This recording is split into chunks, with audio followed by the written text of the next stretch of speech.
Welcome into Fantasy Focus Football. It is Monday, August 14th. Today's show is presented by Geico. Switch to Geico. See all the ways that you could save. Field Yates, Daniel Dopp, joined by the incomparable, irreplaceable, and one-of-a-kind Stephania Bell. Stephania, how you doing, kid? With an intro like that. Well, hopefully not too bad. Yeah. Yes. I'm sure you guys are being nice to me because you haven't seen me in a while. We'll see how long it lasts. In a really long time. Here's the question that I want to know. Still not done. Still not a lot about Stephania Bell. Do you back. Or Kevin Pulsifer have more airline miles as of this moment? Oh, I Pulse has nothing on me. Oh, wow. Okay, shots fired, he KP. knows it. I mean, 24 hours, good job, but yeah. I think in the course of all my travels, I had one flight that was on time. What? Ooh. Maybe one, maybe two. We had a bag that didn't make it at one point because, Couple of questions. Important follow-ups. Yeah. And I mean to cut you up, but I didn't realize that private charters were beholden to a schedule. Wow. That's, yeah. Do you have... Is that... Have you seen my budget? I learned something new today. And when you say lose a bag, does that like the handler who is carrying you from the Hummer limo? They lost one of the Britneys. Brittany just got lost. No, Brittany's no longer with the team. I'm also noticing I'm an entourage of one. Well, we're going to learn about where you were over the next, let's call it, 58 minutes. I know you were somewhere warm. I guess it's the summertime because you, my friend, have fantastic tan. Yeah. Fantastic tan right now. I have the sleeve lines to prove it from training camp, It's like, I mean, let's just say in Miami, the heat index on the last day I was there, and people in South Florida are used to dealing with heat. Yeah. And they were like, it's hot. Yeah. Like the players were like, it's hot. The heat index was 115. I'm out. Nope. For that reason, I'm out. Yeah, I'm not interested in that, Stephania. We're going to talk about a bunch of things. You've been, like Field said, a bunch of training camps. We got a bunch of injury updates. But before we get started, guys, we get to watch some football this weekend. I mean, like football in air quotes. But football. Damn. I was so excited just being able to feel like I got to watch the sport that I love. Here's one big takeaway from me. Tank Bigsby hype is not going away, guys. I don't know how to be able to suss this out with Travis Etienne in the Jaguars backfield, but I loved what I saw, that third-round rookie. Man, I was just a guy that I keep watching. Keep hearing a lot of news about it, Field. Yeah, it's the caveat that applies to every game during the preseason is you got to be a little bit measured. These things. Oh, it's overreaction week one. No, You're always overreacting. Our friend Shefty says this often, right? Preseason doesn't count, but it matters, and it can matter more than others depending on which game you are watching. I think if you were watching the Jaguars game against the Cowboys yesterday, you're probably 2 days ago, you're thinking to yourself, two things that Tank Bigsby can do. Or one thing he can do is he's obviously a very good power runner. He had that long 52-yard run, I think it was, with great blocking ahead of him as well. And we didn't really see much of Travis Etienne on third down. Now, he didn't play a ton. The starters did not play a ton. So I'm not overdoing it here. But if you are hoping the Jaguars are going to unlock Etienne as a pass catcher this year, based off what we saw in one teeny tiny sample size, it may not be that such is the case. Glad to see that DJ Moore made an immediate impact for the Chicago Bears. Yeah. Seriously. Big takeaway is just getting your life back. Right? I mean, 62-yard touchdown on his very first catch as a Chicago Bear, albeit in the preseason. But just a good reminder, he can scoot. Of course, you can overreact to that. How about the fact that Justin Fields threw 2 touchdowns, but they went for a total of 4 air yards? I believe they went for negative 4 air yards. Okay, see, because they were, I think, both caught behind the line of scrimmage. One to DJ Moore, and one to Khalil Herbert, who I think one of the things you have to be most careful of in the preseason is when you've got a team that definitely has multiple bodies in the backfield that are going to play a lot, believing that after one game, the guy who played with the starting quarterback is the de facto starter. Sure. I'll use Chicago and also mention Philadelphia in this instance because Chicago, when Khalil Herbert played, he was playing alongside Justin Fields. People are saying he is the guy. I'm just not totally sure that Deontay Foreman is going to be relegated to simply a backup running back role. He was good last year. I just think that it was probably Khalil Herbert's turn. In week one, right? Sure. Where it might be Deontay Foreman's turn. And the reason why I bring this up is that a lot of people made a lot, deservedly so, out of the fact that we saw Rashad Penny and DeAndre Swift play for the Eagles, and we didn't see Kenneth Gainwell, who has been a training camp standout. and we did not see guys like Jalen Hurts in the starting offensive line. Does that mean that Kenneth Gainwell is the starting running back? Their head coach, Nick Sirianni, said after the game, especially at running back, so you want to see these guys get hit. Remember Josh Jacobs played in the Hall of Fame game last year, and Josh McDaniels used that line of thinking, and people were like, I'm not sure I believe you. Well, he went on to have one of the best seasons amongst all running backs last year. Like, it is one of the few spots where you actually do want to see a guy in live action prior to the start of the regular season. So, in places where it seems like a guy took a stranglehold of a committee job and made it his own, I'm not totally ready to commit to those players as, like, I don't think that it's just Khalil Herbert's job in Chicago. I don't think it's just Kenneth Gainwell's job in Philadelphia. My belief stands that, like, those are probably going to be largely committee backfields, which immediately depreciates the value of whoever is the highest scoring running back in that backfield. I heard everything you said. I'm still just excited that football's here. Is that fair? Of course it's fair. Are you kidding me? We live for this stuff. It's funny. One of the things you hear from coaches over and over when you're out at camps, they're talking about everybody's doing joint practices. More and more people are doing that nowadays. A lot of joint practices. And then these preseason games. And they talk over and over about how they are looking to see certain things. They're mixing things up. They're trying to see certain combinations. They want to see how players mix in with other players. You see ones mixing with twos and so on and so forth. Yep. I can't emphasize enough how much they de-emphasize some of the things that you see in these early preseason practices and games, because it's for them to learn from. So when people see interceptions or they see mistakes, it is frustrating because that's when you want your players to take chances. Yes. They're trying to encourage them to make some of those mistakes now so they can worry about what they need to fix. Yep. I don't know. I just think it gets overblown every year, but it's fun to do it anyway.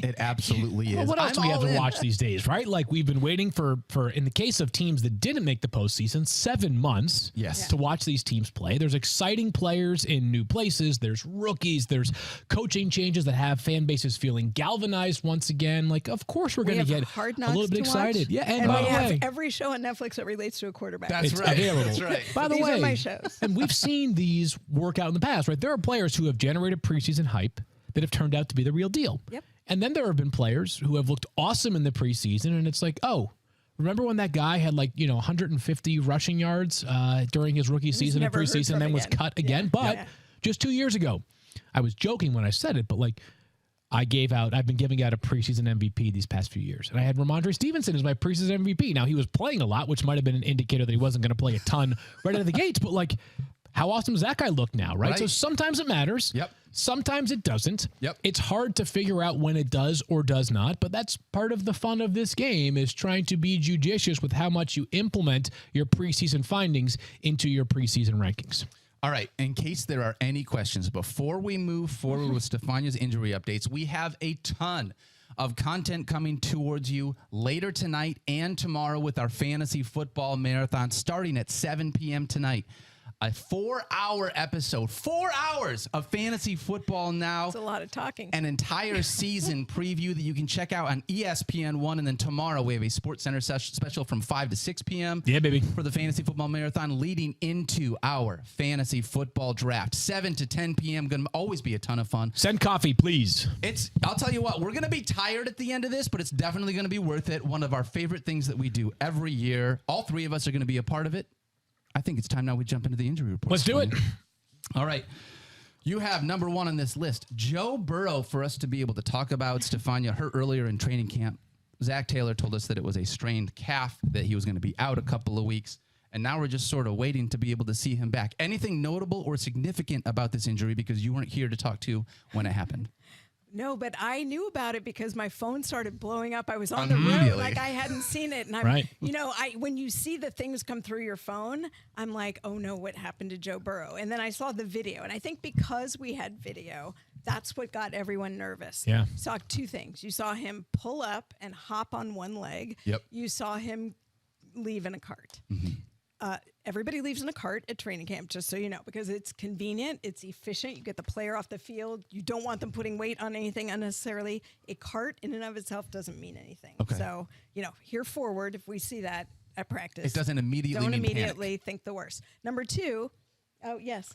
Remember that time that DK Metcalf got carted off because he had to take a... You're right. Not all carts are created equal. Exhibit A. Yes. Just a reminder. Sometimes you got to go.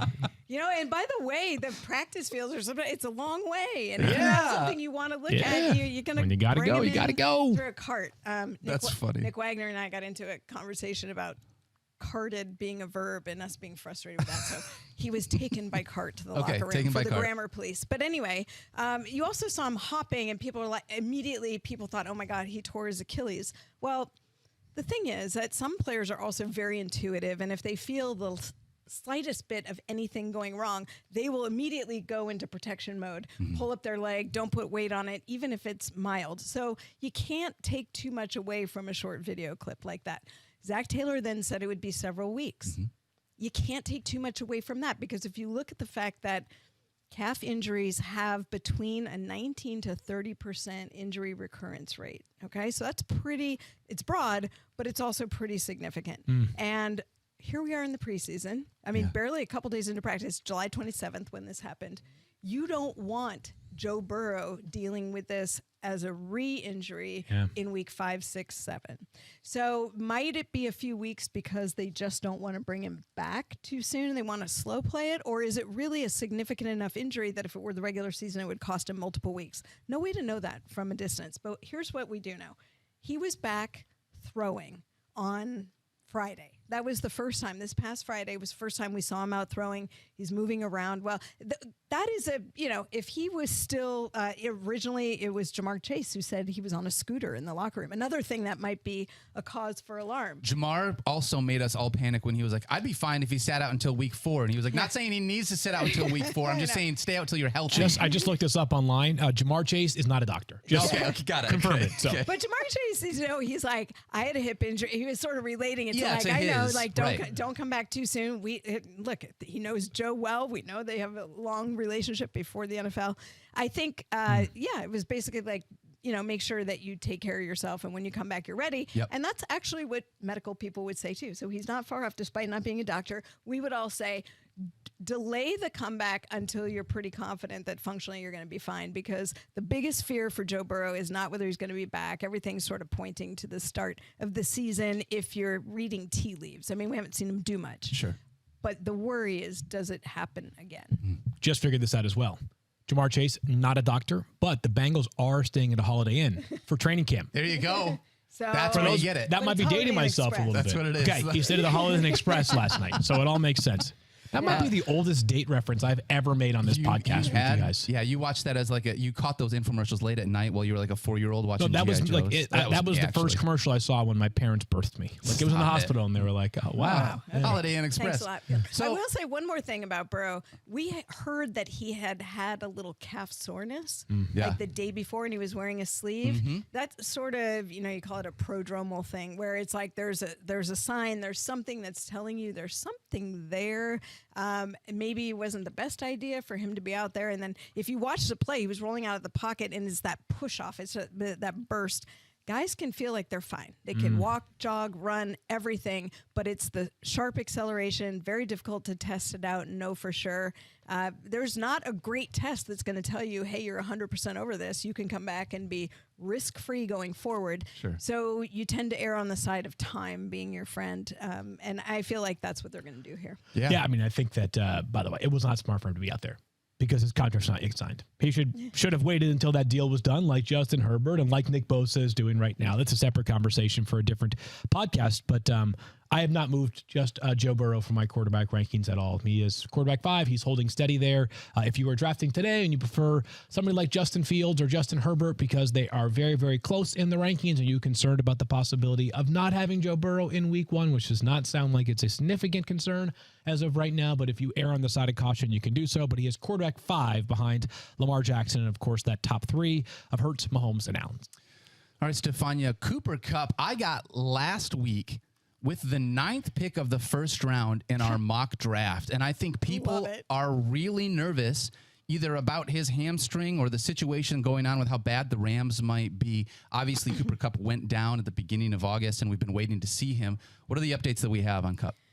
Well, if you want to start with the updates, it's basically that he's been doing some on-field work on the side with the rehab staff. Okay. And Sean McVay said it's likely that he'll probably be held out of the joint practices that are happening this week. But maybe that third week when they practice with the Broncos, that might be when he starts to get back into action. So the fact that they're already 1 week from today talking about him Seeing him returning for joint practice, obviously a positive sign. Okay. And when he had this, again, we had the opportunity to have a video clip.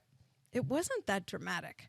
It wasn't like he went to the ground. It didn't look like a horrible hamstring. It just looked like he slowed himself up. Again, probably felt something, pulled up a little bit during practice, and then immediately, spoke with a member of the athletic training staff, and then went into the locker room for evaluation. Underwent an MRI.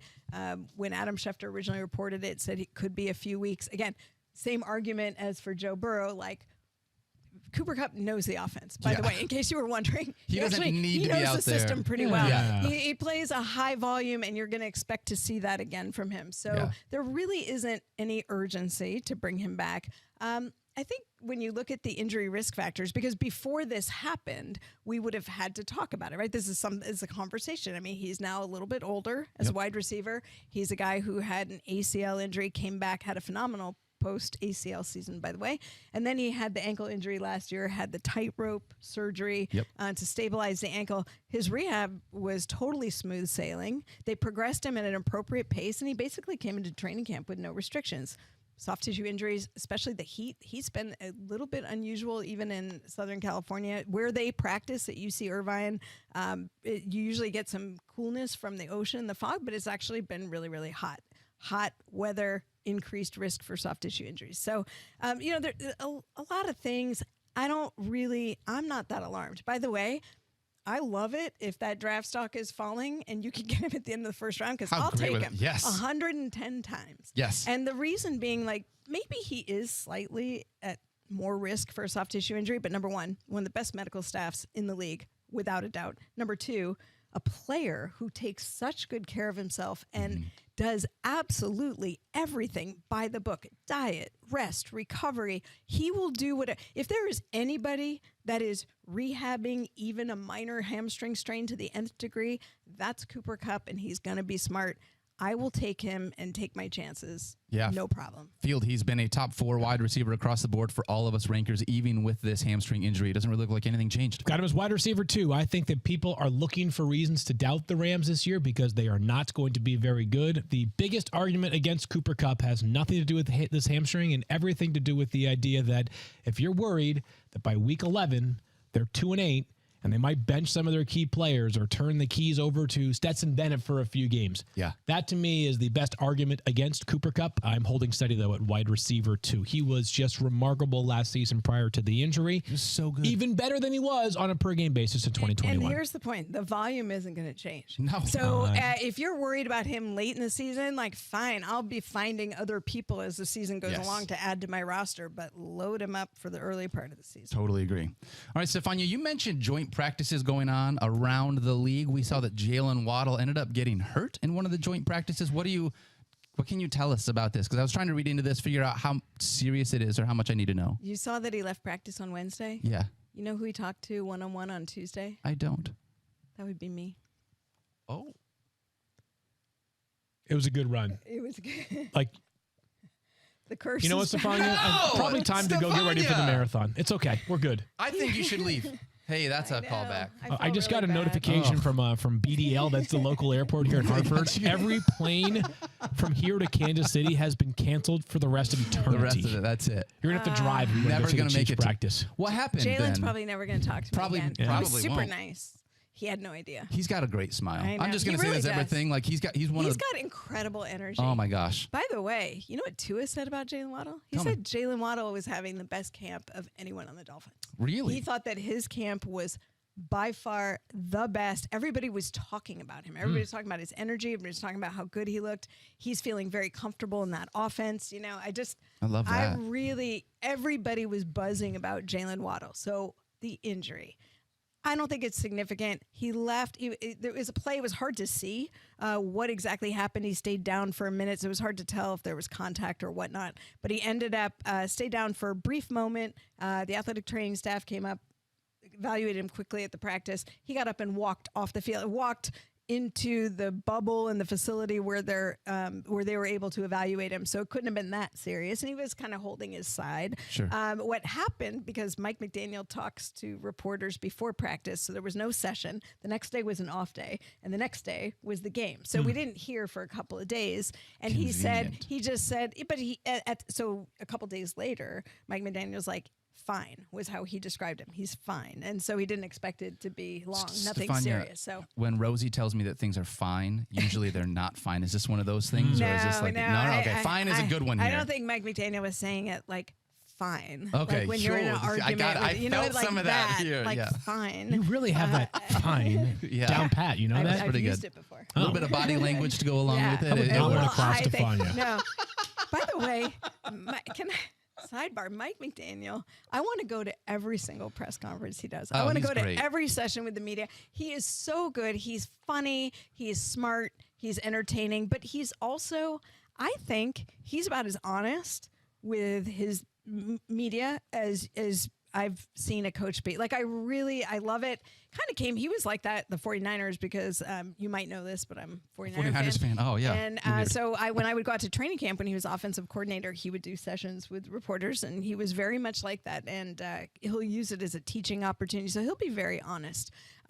Even, I just have to share one thing I know, but it was like they were having joint practices, and after the first day, people asked him, what he thought. And he's like, if you're asking I'm going to butcher it, but it was basically something, if you want to talk about average, then I'm super pumped, kind of like it was just an average practice. Average things practice. like didn't like, but he's got a little bit of the sarcasm in him. So I really like him. Well, hey, Jaylen Waddle was fantastic last year field. Even with Tyreek Hill joining that wide receiving core, it was a very different season for him, but he still delivered.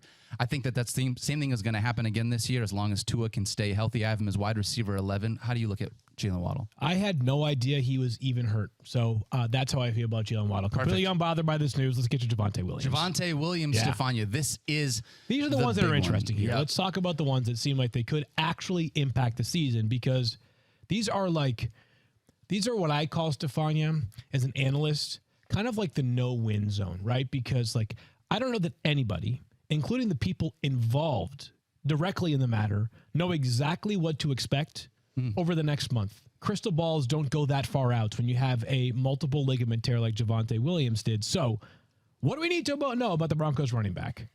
I think you need to know that you need to stay watching closely for the next couple of weeks.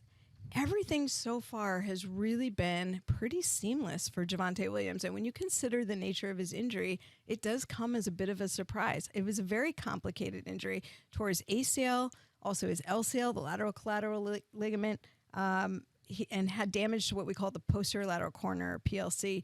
Basically, all the soft tissue on the back outer corner of your knee that reinforces knee stability. So think of it, 2 of the 4 main knee ligaments that stabilize your knee, and all the reinforcing structures on the outside corner of your knee. All of that was torn and had to be reconstructed. It's typically, you think, somewhere like it can be 12 to 18 months sometimes before a player comes back. No way. From something like that. Exactly. So now you start thinking, we're looking at 10 months. That feels quick. Now, you can give the player a ton of credit. He's worked very, very hard. I've heard nothing but great things about him. Sean Payton has been aggressively optimistic about Javonte Called him Williams. 100% 3 days ago. Like, aggressively optimistic. Yeah, and that's the part that makes you nervous. Right, so that's the because question. You're expecting, there's people, they're the medical people, you're expecting them to sort of be the check rein and keep everything in balance. Here's what I'll say about his work so far. He didn't start on the PUP list, which I think people got excited about, but remember, sometimes that's done so players can participate in practice. They might do 1 rep in the team drills, but they're out there and they're watching and they're learning. And so that's a way of keeping them involved, even if they're not doing much. Yeah. His reps have been very guarded. Jeff Legwold, who covers the Broncos for us and is so excellent, has been out there watching his workload and said it does appear to be very steadily graduated. So again, they're not doing anything crazy. They've been bringing him back slowly. Now comes the time where what's going to happen when he gets into contact? Are we going to see him with joint practices? Sean Payton said that he expects him to play some preseason snaps. It makes me nervous, but at the same time, if he's ready, that's what I want to see. I want to see him engage in the preseason because every player that I included this trip, I really heard it from players. The mental toughness, the recovery, the confidence after a major injury is the hardest thing to get back. The only way to get it back is to start playing real football. So if they really think that he will be available He's week ready. one, and by available, by the way, it might mean in uniform playing a couple snaps. We don't know. Wait, splitting time yeah, with Samaje oh, yeah, Perine. yeah. I don't. This guy's not getting the full workload out of the gate. That I don't believe. But preseason snaps will be critical for me to see. So I think, look, it looks like he's on this track. They said week one before, and we didn't believe them. I still don't know what week one means. And if you're looking for fantasy production, I'm not counting on it early because there's just, it would not be smart for him to come in and be the guy the That entire quickly, time. right off the that jump. quickly. And I don't think they're going to do that to him given how measured they've been so far. Why would they throw that out the window, especially knowing that he's in a situation where he is on a quicker recovery pace than some? No two ways about this, though, with Javonte Williams. If you draft him, he's going around running back 30 right now at ADP. You have to have a plan because you can't plan on Javonte Williams with 100% certainty being a weekly fixture at the beginning of the year. You can't. You just can't. There's just too much uncertainty. So what you have to do is you have to, whether it's Samaje Perine, his presumptive backup / maybe fill-in starter at the beginning of the season. In his last game. Yep. Whether it's Jamal Williams, the presumptive starter in New Orleans for 3 games until Alvin Kamara returns. Whether it's a guy who you think has like less upside but has a certain role. Bijan Robinson Jr. for the Commanders. You have to have somebody in place until Javonte Williams is a fully formed version of himself. And when I say fully formed, I don't mean that he's a guarantee to ever get back to like a top 15 play every single week this season. There's a chance that what we realize is that, hey, while he is available in week one, and while he is perhaps recovering slightly faster than maybe the initial outlook, he still is coming off of a major injury, and the Broncos are still going to play the long game and utilize him as more of a committee member than a lead back this season. You don't have to rely on Javonte Williams if you are drafting him as running back 30 for the first couple of weeks of the season, I would think. I'm assuming, Field, in that point, you're not waiting and taking him as your RB2. He's a high upside RB3 or a high upside flex play for you. So hopefully... Yeah, he would not exactly be the kind of player that I would be targeting if I'm going 0 RB strategy. Correct. Right? You need to be prepared for him either being a part-time player or potentially even missing games at the beginning of the season, despite the optimism emanating from Sean Payton's mouth. One more thing. You also look at the style of the player when you're looking at these recoveries. I mean, he is a power, like break tackles, very physical player. There is no way to replicate that in conditioning and training. Like if you're not doing contact stuff. So without him playing against, in joint practices and really having somebody come after him and really games, because a lot of times in joint practices they're not going full to the ground, tackle, etc. There's acclimation to that, and that slows you down. It's like basically adding another weight. You're dragging defenders with you. That makes it a lot harder to run. You can look fantastic in all of the lead up to getting back to play, and then those things can change your performance metrics in ways that make you look like a different player than you were pre-injury. So I would just say it would not be fair for us to expect him to be the same player out of the gate, and I would plan on that not being the case, at least for the first half of the season. Wow. All right. Stephania, let's talk about J.K. Dobbins. He has been on the PUP list with a knee injury. He's also unhappy with his contract. The Ravens are unhappy that he's missed more games than he's played since they drafted him. So that part is kind of a tough situation to be able to figure out. What are we doing right now with J.K. Dobbins? Because it feels like a stay away situation for me. You just got to look at the language. You're reading the language from the coach, John Harbaugh, saying, it's up to J.K. He looks great. And what does that tell you? What does that mean? It makes it sound like, yes, you have to have an injury to be on the PUP list. So there is something that is keeping him there, but it could be as much as the player saying, my knee doesn't feel quite right yet. I'm not ready to practice. I mean, it's hard to know. We are not there. Certainly, J.K. Dobbins has not shied away from expressing his frustration with his contract situation. Now, Harbaugh most recently said he expects him to return soon, but these reports are just vague. And so I don't know what that means. I remember he finished last year looking much, much better after he had that second arthroscopic surgery, cleared up the scar tissue. I'm not thinking this is as much of a physical issue as, Field, this He's is got more things. It's what did Shefty call it recently with you and I? Contractitis? yeah, that's what it was. I was going to say, extensionitis. What leverage does he have in the situation? Like, if he had played more games, if they had seen more of how he can, but he's missed more games than he's played in his career. Here's what I'll say is I don't know if as far as but remember, this is a guy who got hurt in the preseason, and so he might be thinking, if I'm not getting paid, I'm definitely not going out there until we get to week 1. All right, there are players that have significant amounts of leverage, right? If you're Nick Bosa right now and you're the reigning defensive player of the year, or if you're Chris Jones and you're the Chiefs' probably third best player behind Patrick Mahomes and Travis Kelce. Chris Jones is racking up the Zach penalties Martin, right now. And you're one of the greatest guards of the past 20 years. Fair. You've got leverage. You can play hardball. You can miss practice, and in the case of both Chris Jones and also Zach Martin, be fined $50,000 a day that is absolutely non-negotiable. When you are J.K. Dobbins and you've missed more games than you've played, and you're coming off of a season in which you were hurt, and you play running back, which is the hardest position in the NFL to get paid at right now, this is not the time to play hardball. This is about the contract. I think the injury is worth mentioning because he has had that durability concern in the past, but this is about the contract. And I think the problem with J.K. Dobbins, as we discussed in our AFC North preview last week, is simply this. If he is the guy, if he does get paid, great for him. The question is, in an offense that has not thrown the ball to running backs hardly at all over the past couple of years, that now has a fully healthy Gus Edwards, who the Ravens love. They gave Melvin Gordon a real contract this offseason. There are going to be other backs to contribute as well. J.K. Dobbins might be one of the most explosive runners in the NFL, but if he's not going to catch that many passes, and he's going to split carries and cede potential goal line work to other backs, how much of a ceiling is there for J.K. Dobbins over the course of the season? The answer is probably not. By the way, also another year removed. Remember, he had an injury too coming into last year, and we know that for 90+% of these running backs, 1 year removed from major knee injury, they are much, much better in terms of their performance metric. Doesn't surprise me at all that he's feeling better. So Gus Edwards could be somebody to watch. I am, as much as I don't want to say I'm out on a player, J.K. Dobbins is one of the guys that I am the most nervous about drafting to my fantasy team this year. All right, 2 more running backs here, Stephania. We're going to talk about Jonathan Taylor. You were not here, unfortunately, when this went down. Otherwise, we would have talked about it the entire time. Obviously, it got ugly very quickly. Makes me sad. Jonathan Taylor has demanded a trade after Jim Irsay waded into the running back conversation on Twitter. That's what it was called at the time, so I'm going to call it Twitter still. It did not go well. Now he is rehabbing away from the team. Field has let us know, just in case you were curious, usually when you rehab away from the team this close to the season, it's not the best warm and fuzzies that you're feeling between everybody. So what's the latest on JT, and how much do we need to be nervous as fantasy managers that this might linger into potentially the regular season?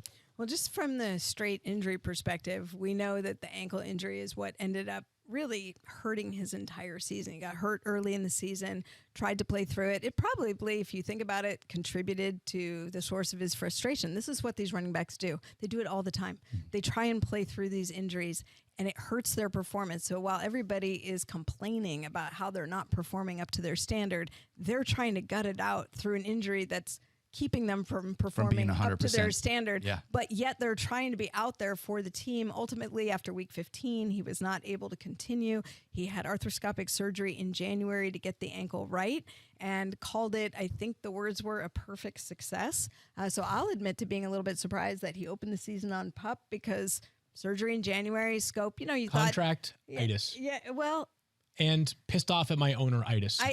I mean, but the team has to have a reason to put you on PUP, and he was actually, engaged in rehab. So I wouldn't say there's nothing there, and there was probably an element of, we're going to gradually introduce the workload, not because he couldn't have done it if it was middle of the season, but there's no reason to overload him early and risk a setback. Right. And then the contract stuff mixed in with it. As far as being away from the facility, Stephen Holder, who covers the Colts for us, said he's expected back at the facility this week. Yep. So we will see if that happens. This is a wait and see, folks. I really don't know from the injury perspective. I can't say much about it. I will say this. I've talked with Jonathan Taylor. You were there. I was there with you. He is one, again, I put him in that Cooper Kupp category of just incredible attention to how he takes care of himself. And before this ankle injury, he was like the Christian McCaffrey. He didn't have an injury in college. All the way back to like high school, right? yeah. He would never miss time. He never missed practice. I think these are the things that really crush a player. And you guys know I'm sympathetic to the running back situation. People accuse me of not I'm no business person, but I get it. I get that the market doesn't favor them, but I'm still going to have empathy for them because their window is short. They grind it out. They play hurt, and they don't get rewarded. Somebody like Jonathan Taylor doesn't get rewarded for all the healthy years he brought to get to this point. So I think, unfortunately, this could go. Do you think he'll hold out? I think it's possible. Yeah, I think it's possible too. I don't want to sound dismissive when I say contractitis. I just think that if I had asked you 2 months ago if you thought that Jonathan Taylor would be on the PUP list, absent something taking place that we hadn't already learned, you'd be like, probably not. Probably not. And if I told you right now that there was a pie chart that we were examining, it feels like maybe 80% of this, if not more, is about the contract standstill that he and the team are in. And, I mean, it sounded like the Colts. Remember this. 2 days before training camp, their GM, Chris Ballard, was asked. He did not pass his physical. I mean, you're getting into a territory where you have to. I'm not blaming the player. 2 days before training camp, the GM was asked, anybody going to be on the PUP list to begin? And he named 2 players. Said, we're going to have just 2 guys. Jonathan Taylor's not one of those 2 guys. I really believe so much more about the contract. I'm not dismissing the ankle. It was a thing that really bothered him last year. But I think we all know that the primary driving force behind his absence at the moment is he wants to get traded. And this team's been treating him like they don't deserve to be trading him because he's been their best player, at least on offense, for the past 3 seasons and deserves better from a franchise that, frankly, hasn't had a whole lot to be proud of over the past few years. So then from an injury perspective, not worried about potentially the injury for drafting him within fantasy, but it's more the holdout perspective at this point. I don't think so. But again, there's not that there's not an injury there. There's more to passing a physical because now you're involving the medical staff. Sure. And, I'd be very reluctant to say that they'd be complicit in something and not pass him on a physical for any reason other than not passing him on the physical because physically he's not meeting it for some reason. So those 2 things can definitely, like, if there's a problem going on with the organization, I mean, it can certainly compound things, but I would love to see that he's back and cleared, and then it becomes a question of how much is he going to actually do or if he does anything for the preseason. I feel like he's a guy who has such strong convictions, and because I know about how he takes care of himself and how he feels, I wouldn't be surprised if we don't see him to start the season. And that, from a fantasy perspective, would be a bigger worry for me. Biggest risk right now in fantasy football. I've already moved him down to RB9. Significant flight risk for a player. And again, I think this, if he had a contract in hand tomorrow, or if he got traded to a different team tomorrow, I'd feel totally different. I'd expect him to be 100% Jonathan Taylor. But for now, because of the situation, I have moved him down my running back ranks. All right, Stephania, let's talk Breece Hall, last running back here, tore his ACL in week 7 last year. He is still on the PUP list. We've been hearing about that straight line speed. Yeah. But for running backs, it's not just about straight line speed. Give me the details on his start and stop, his cutting. What does it look like with him doing all the other running back stuff? I loved Robert Saleh when he was the defensive coordinator for the 49ers, and he was such a, because he was like a get after it, total motivator. And I think that's translated into him being like a super optimistic coach when he's talking about players. You start looking at the track record of when he's like, oh, he's going to be back in like a week or 2. Zach Wilson, that didn't happen. There are times where he puts things out there and I'm like, maybe not so fast. So the Breece Hall thing is interesting because you have to start looking at where we are with time. All the reports have been great. I think his recovery has been fairly smooth. There's been nothing but good reports, but he's still on the physically unable to perform list. He has not been activated yet. So that's fine. Everything, and Saleh keeps saying, he's going to be ready for week 1. And Robert Saleh at the time of the Hall of Fame game said he expected him to be activated in a couple of weeks. So let's look at the calendar. The Hall of Fame game last Thursday, so 2 ago. So technically that couple weeks would come this Thursday, right? Yep. But guess what happens? joint practices, and probably not the first time you're going to bring a player after not doing anything. Right. You're not going to insert him into joint practices. So joint practices, game, weekend. Okay. Now you're looking at next week for him to maybe really start doing things. And you don't typically come back and do everything. You graduate, and the Jets do this. You graduate into a certain number of reps with team drills, and you're working your way up. So let's say that he starts with a few practices. Does he play in that last preseason game? I don't know.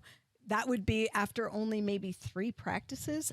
3 practices to ramp up from 0 practice. Are you putting him in that game? Sure. Okay. And if you don't, then that means the first time that he deals with real football activity is when the season starts.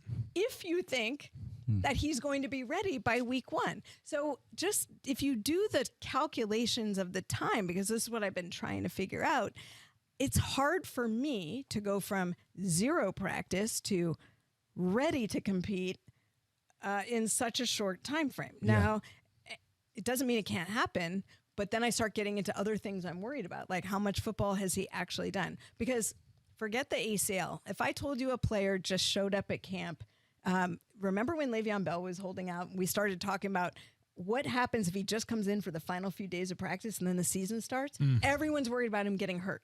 Everyone's worried because he hasn't ramped up. He hasn't gotten acclimated to football. Now all of a sudden he's going to be playing. But yet we're not having that same conversation around a guy coming off an ACL where you would think the ramp up is that much more important. Sure. So I think when I put it all together, what I say is his recovery's been really good. I think we're going to see him back in practices soon.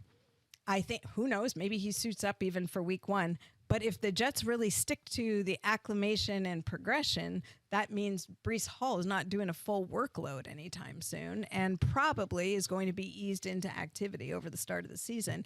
I love him for the second half because I think there's a ton of potential there. But the calendar right now, we're running out of time before the start of the year. For week 1, and that doesn't include field. The Jets brought in Dalvin Cook, obviously, for a visit. We're waiting to see whether or not another back gets added to this roster, and that's like there are so many moving parts here for Breece Hall. Yeah, I mean, if you're a Jets fan, you're probably sitting there watching the game over the weekend saying, why bother spending money on another back when our young backs continue to look good? But the prevailing theme to me continues to be this. I have a hard time believing the Jets will use Breece Hall at 100% capacity from week 1 moving forward. Not because he's not making great progress and not because everything Stephania just outlined, but because you have to protect the player, as Stephania just alluded to. So perhaps in week 4, Breece Hall is that full Voltron Breece Hall. But I just think you have to have a plan for the beginning of the season, manage expectations, construct a roster accordingly. I think this is a better conversation around when we were talking about if you're going to draft Javonte Williams, you got to make sure you have someone the first couple weeks of the season. Breece Hall, I think, is a better conversation for that. If you're drafting Breece Hall, you're using an early running back pick on this guy. You're playing in, I mean, he's going to be one of the top 20 running backs off the board, but you may not be able to start him as your RB2 right off the board. So having somebody else there, I think, would be really valuable for you. We got one last injury before we move on here. Fields, you actually hurt yourself from the last time that we did a podcast. Wait, playing through pain right now, so you actually can't see it. You're the John and Taylor of the podcast. Makeup is on right now, but there is a scratch right down the side of my face. I got like the Harry Potter on my left cheek here. Stop. One of just, was hanging out with one of my daughters over the weekend. Well. Yeah, look at that. See, so the next time someone questions my toughness, just points into August 14th, 2023, when I made it through an entire podcast. That's right. I'm closing in on it because I had a big scratch down my face. And shout out to the makeup department here at ESPN for it's like the porcelain skin right now that isn't actually porcelain skin. So I'm glad that I survived the first 2/3 of the show. I'm going to power through my last 1/3 of the show to prove that I am as tough as it gets as far as podcast professionals are concerned. I think it's important to summarize this. Like hearing Stephania, it's clear the concern for Javonte Williams is different than the concern for Breece Hall. Yes. Not trying to assign more or less. I think there was a point this offseason where it seemed very clear to me that you were more concerned about Javonte in week 1 than Breece Hall in week 1, but it feels like a different type of concern. Yeah, it's just a more complex injury. I honestly you don't see guys recover this quickly from that. And obviously, everybody's confident. His surgeon, Dan Cooper, who's Dallas Cowboys orthopedist and who's very, very good at these surgeries. I mean, the clearance is happening for a reason. They must be comfortable with it. But the transition to the functionality, that is... I get a little nervous. I'm not going to lie for this reason. The volume. And it's the associated things, right? People ask, well, you worry he's going to re-injure his... Not necessarily. It's not that. Pull a hamstring. It's other things that's typically what we see when guys are coming back and doing too much too soon following a multi-leg knee injury. And I'm not trying to dismiss the words of anybody involved who is discussing these various running back injuries. What do you expect these people to say, though, right? I went back and read some of the comments following Saquon's return from an ACL. And it was all about, there were so many glowing, rosy, optimistic thoughts about Saquon. He can defy the odds. He's Saquon Barkley, number 2 overall pick in the draft, physical freak. All those things are true. It's also true that he's coming back from a major injury that Stephania has pointed out in the past. You often see a much more familiar version of that player the second year off of the ACL tear than the first year off of the ACL tear. So, despite the optimism surrounding Javonte Williams, I continue to be more pessimistic and more concerned and, frankly, more confused about where he fits into the fantasy football running back ranks than with Breece Hall, just because it has felt like from the beginning this was a slightly more straightforward injury that Breece Hall is recovering from. All right, Field, we're going to pay some bills, come back, talk about Stephania's camp updates. Geico asks, how would you love a chance to save some money on insurance? I would love that. Of course you would. And when it comes to great rates on insurance, Geico can help, like with insurance for your car, truck, motorcycle, boat, and RV. Even help with homeowners or renters coverage.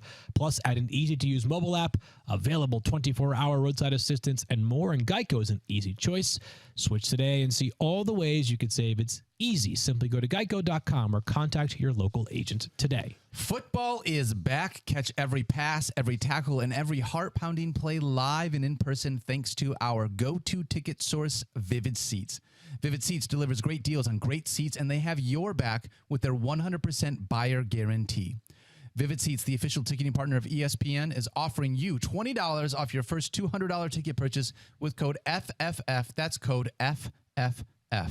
Download the app or visit vividseats.com today. Vivid Seats. Experience it live. We're going to do a Stephania training camp roundup right here, but just wanted to take a quick moment to say I don't know how robust our audience is for those that live in the great state of Hawaii, but especially those on Maui. Thinking of you right now. Obviously, it's been just an absolutely gut-wrenching week there. Terrible. Out on the islands, one of the most beautiful places in the entire world. But if you're out there, if you have someone that's been impacted by just the awful wildfires over the past week, we are thinking of you, and hopefully Fantasy Focus can be just a teeny tiny reprieve from what has been otherwise a really, really sad week. Yep, absolutely, Field. All right, Stephania, you flew out to the Bay Area. No, maybe not the Bay Area. Where were the 49ers doing training camp at? It was the Bay Area. Yeah. All right, so you got to go exactly where you wanted to. What is it that we got to learn at 49ers training camp? You didn't actually talk to anyone or touch anybody in person, did you? I talked with Brock Purdy. Oh, great. Yeah. Me and him chatted. Trey Lance moving up the bar. Trey Lance starting quarterback Undertaker gif right now, right? No. I'll tell you one thing about Brock Purdy. He's like Teflon, man. I don't think anything gets that kid. He is so his personality was built for this, and we saw it last year, but things didn't phase him, right? He just came in and sort of just took the reins and ran with it. Everything was fine up until the Mike Clay's Mean Eagles hurt him. That's what it was. And then we couldn't go on in the Super Bowl, which we would have been destined to do. But anyway, I digress. Brock Purdy obviously tore his UCL, and that was the topic of conversation, what was going to happen, and then who was going to be the quarterback for the 49ers. Well, if you haven't heard this by now, it's Brock Purdy, and he's doing just fine. His recovery has been really, really smooth. In talking with him, and if you see the sound bites of him talking in general, he's like, he'll always say, I feel good. But we got down into the nitty gritty a little bit when I was talking with him. He said, the only thing he feels is when he wakes up in the morning, it's a little bit tight and a little bit, as soon as he warms up and gets the blood going and everything, it's gone. It feels like a normal elbow. That's pretty remarkable when you think about the fact that this is just months removed. I mean, this procedure did not exist until a few years ago. And now this has changed the trajectory. Nick Mullins, who hurt his elbow the same way when he was playing with the 49ers. If you saw Nick Mullins out there playing this weekend, I was so happy for him playing for the Vikings now. So I'm in a preseason game, throwing great. And when Nick Wagner and I did a story about the details of Brock's injury and what he was going through, talked with Nick Mullins for that piece. And he said, the one thing I'd go back and tell myself would be just trust in the elbow. But he had a hard time trusting because there was no NFL quarterback who had had that exact procedure before. Well, Nick Mullins could talk to Brock, and they have spoken. And I think that has really helped him, just knowing that somebody else went through it and they're fine and they're playing. And so he has a lot of trust in Dr. Keith Meister, who did the surgery. He works with a guy named Tom Gormley, who is a physical therapist in Florida, who actually works with throwers, kind of developed a niche of working on throwing mechanics with football players. Because, if you follow baseball at all, and you don't have to follow it closely to know the pitchers all off season, they're working on mechanics. They're working on volume of throwing. They're working on everything, their spin rate and their velocity. And that's what you expect pitchers to work on. You know what NFL quarterbacks typically do? I don't. They take time off. Yeah. Oh, well, They're not working on those things. They really haven't. They know how to throw it. They kind of pick up the ball again before they're coming back. And they're conditioning and training, don't get me wrong, but they're not typically working on arm things or total body mechanics. It's kind of like you've either decided who you are or you're not. Well, this guy has really gotten into the weeds with data on that and looked at how can you continue to improve mechanics. And now he's working with a lot of guys before they go to the combine. Guess who one of them was? Brock Purdy. The reason that matters, because he had all kinds of data and metrics on Brock's throwing before he was hurt. So what better to compare it to after injury as he's progressing than the data that you had before he was ever hurt? So Brock was back with him through the entire month of July, right up until training camp. And I spoke with Tom, and he told me basically he's back to all the things, the numbers, the performance, the throws he's able to make are back to what he was pre-injury. It's just a matter of him getting integrated into football. So, everybody's done a really good job with him. The 49ers medical staff working with him, Tom working with him, and Brock has the comfort to know, hey, the guy who I trained with, who really worked with me before I got to the NFL, he's telling me that everything I did before is the same. So he came to camp very comfortable with where he's at. And I think it's showed. And there's been really no discussion of it being anybody else. The restrictions are going to be removed this week. Brock Purdy will be practicing every day, and he's going to be your guy. I want to ask just a fan question. And this maybe is like a little bit inflammatory. I'm just going to be honest about that. But like Brock Purdy coming in as the 7th round draft pick, now being the starter for this team after what was a fairly big injury. How bad must Trey Lance be that you're not able to get on the field after everything that you use? It's not like we're talking about Brock Purdy like he's Patrick Mahomes or he's the next guy. Like, he's a 7th rounder.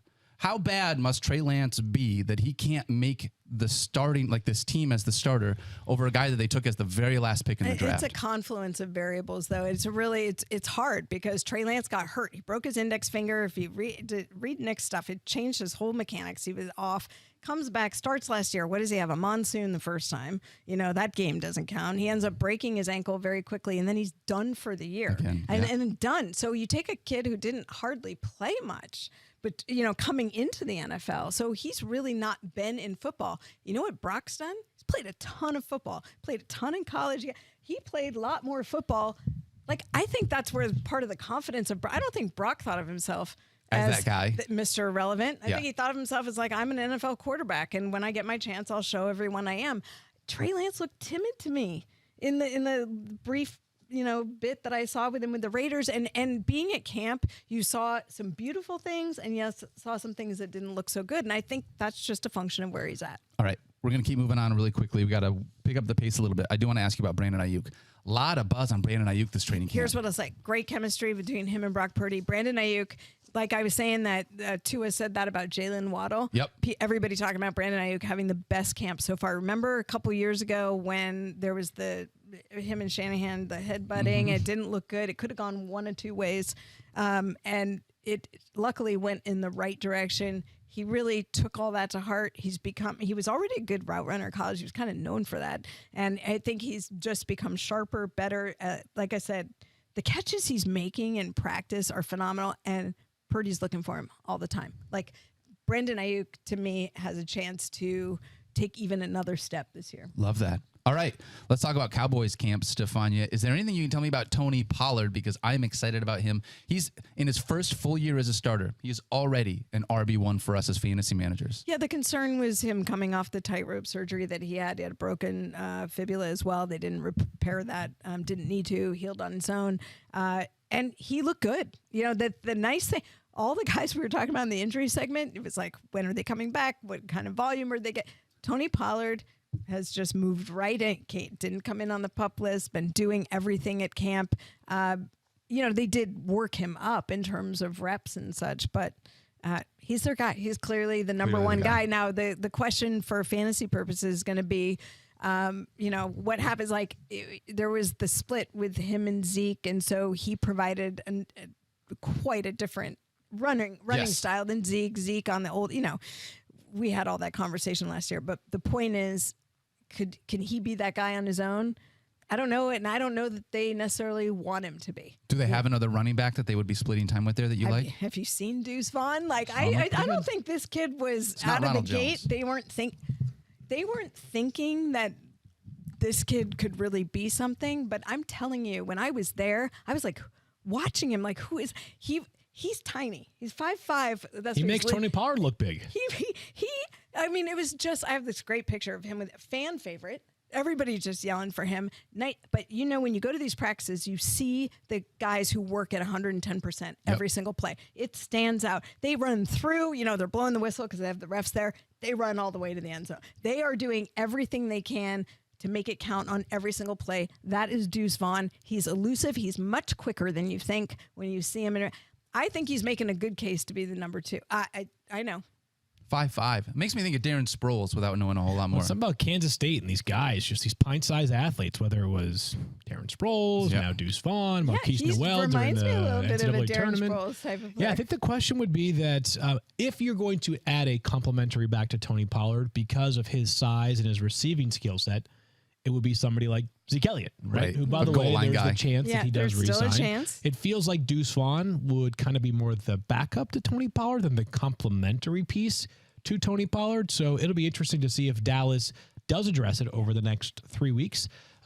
Currently, what the Cowboys are saying versus what their actions are don't really align that much. So as of right now, Tony Pollard is one of my favorite RB1 targets just because unbelievable receiver, second amongst all running backs in terms of yards per catch last year. Got to go minimum of 20 catches because there's some guys that had like 2 catches for 85 yards or something.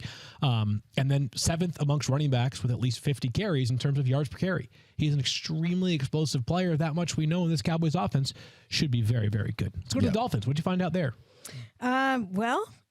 Tua is confident. Please be healthy. Yeah, you know, I think he's looking. The number one thing is I think he's looking to move on. Like he's talked it out about everything that's happened. He's made his decisions after consulting with all of the medical personnel and his family, and he feels very strongly about where he's at right now. It's been reported by a number of folks about how he did the off-season martial arts training, really like learning how to fall. That was a question. Was, you know, he always seemed to go to the ground. All his injuries were the head hitting the ground. You know, was there something he could do? I think when you talk to the people who are there every day, they've seen some differences in when he goes down and bounces back up. But I think it was interesting to me to talk to Raheem Mostert and Jaylen Waddle about what they're seeing in Tua. And everything is about him being more vocal, him being more confident. Raheem Mostert talked about him being locked in a zone, and just the way he's working, they all feel better around him. I noticed that there's been a lot of reports about, the interceptions and this. I still go back to them, Mike McDaniel and coaches like him saying, this is a chance where we practice things. You see what works, you see what doesn't. Because when they look good, they look really, really good. I think, I really like Tua, coming into this year from a medical standpoint, zero concerns right now. I really like him. Raheem Mostert, he's listed as number 1 back on their depth chart. It's pretty amazing. Last year was like a 1-year experiment. Yeah. But I think Mike McDaniel knew how to utilize him. It's not a great fantasy situation. It's going to be a shared responsibility, and Mostert basically confirmed it. It's wonderful for the Dolphins because they're going to preserve their running backs that way. It's not great for fantasy. If you're taking a Dolphins running back field, I'm taking Jeff Wilson over Raheem Mostert. What about you? I'm going to grab a coin. I'm going to write Jeff Wilson on one all right, side that's and fair. Raheem Mostert on the other side and flip that coin and How take that dare player. you, Raheem Mostert, I love this guy. I didn't say I didn't love But I Raheem will say, Mostert. like Devin a chain. I think Devon A-Chain. Devon A-Chain. Yeah. Yeah. A-Chain. A-Chain. I should be a little hyphen between Yeah. the A and the chain. That's right. Remember. 2 chains. Here's what I know. He is speedy. Yep. He is fun to watch. Yep. It was one of the practice that, they were practicing against Atlanta. Had a nice little touchdown reception from Skylar Thompson. there you and looked the part. So somebody who could make noise as the season goes on. I think at some point we'll do a show that highlights the probably like 5 to 7 backfields where a lot of talent, but fantasy potential traps. Really and tough. The Dolphins might be one of them just Yeah. because of exactly what you just said. Lots of guys that can play. You know who else is there? Robbie Chosen. Stop. Chosen. You buy into the hype? No. No. He certainly makes his presence known. Little scuffle with the Yeah, Falcons, little yeah. that. He's there. This is why everyone should go to a training camp. Like, go to your local one if you get a chance, because when you see how differently receivers are built, it is the most amazing thing, is it not? Like Well, in the sense that he's like 2 sticks. He's like 2 little Pez dispensers for my legs. calf is like 3 of his. Stop. No, I'm not exaggerating. I'm not embellishing. Now, to be fair, you do have great calves. Did you line up next to Matt Collins? Because I feel like Matt Collins has gotten pretty yoked over Yeah, the Matt over Collins offseason. is like the most jacked I wide just receiver see in the NFL Robbie right go now. down in a pile, and I'm like, oh my God, his leg's gonna break. Yeah, he's Like, okay. That's not what we want. All right, Stefania, let's talk Kevin about. Durant at some point. My man is he's thin. that's a Yeah. skinny Yeah, but he's not bean. playing tackle football. That's true. True. That's true. Yeah. Let's close this out with the Falcons, Stefania. Everybody wants to know Kyle Pitts. Is Kyle Pitts going to be Kyle Pitts this year? Is he healthy? I'm gonna die on this hill, but here's the thing. Actions and words do not match. That's all I can tell you, because there's not enough, people talk about not enough tape to judge a guy. There's not enough tape, in air quotes, to judge what Kyle Pitts is at this moment. Here's a guy who had surgery, I will remind you, in November, for what the team described as an MCL tear. That is something that I would have expected him to be participating fully at minicamp in June. Not only did he do nothing in minicamp, he comes in to the training camp and is doing very little. All I can tell you is what I saw. I tried to watch him, and I stood out in that 115-degree heat index on the far side of the field where there's no shade, just so I could watch Kyle Pitts. He's wearing a large functional brace, which is not typically something you see post-MCL. So immediately I'm like, this doesn't totally fit. Yeah. And most skill guys, they don't want to wear a big functional brace. They want to shed it as quickly as they can. So my mind starts asking questions. Why is he wearing this? Why is he wearing it so late? What is going on? Okay, so that's number one. Number two, why is his volume of work so low? I'd watch like a series of team drills. He'd do 1 rep. He was participating in joint practice. He had a couple good catches, but I never felt like I saw him running at 100%. The volume of work is low. He hasn't played. Okay, maybe he plays in the next preseason game. I don't know what to expect. But if what you're telling me, which is what basically Atlanta has said all along, and no one's really challenged them on this locally. I mean, Arthur Smith says the line over and over is, I'm happy with where Kyle Pitts is at, kind of like we expect all our starters by week 1. There's really not been anything more specific than that. And I ask you, again, it's kind of like we were talking about running backs earlier. If the volume of work is so low, think about any other player. Forget that you're talking about Kyle Pitts and how, you think of him differently because of the athletic freak that he is. If I gave you another player and I said he had surgery in November, I expect it to be, 4 months, 6 months tops, and he's fully ready to go. And I'm still not seeing him do much in the second week of training camp. Can you honestly tell me you're not concerned at all about A this? little bit concerned. Well, that's part of why we have him as tight end 7 on top of your too. concern about the quarterback play, the utilization, and things like that. But I had not heard anybody talk about Kyle Pitts and the potential injury concerns. So color me intrigued. Yeah. I would just say something to watch. Now, here's the thing.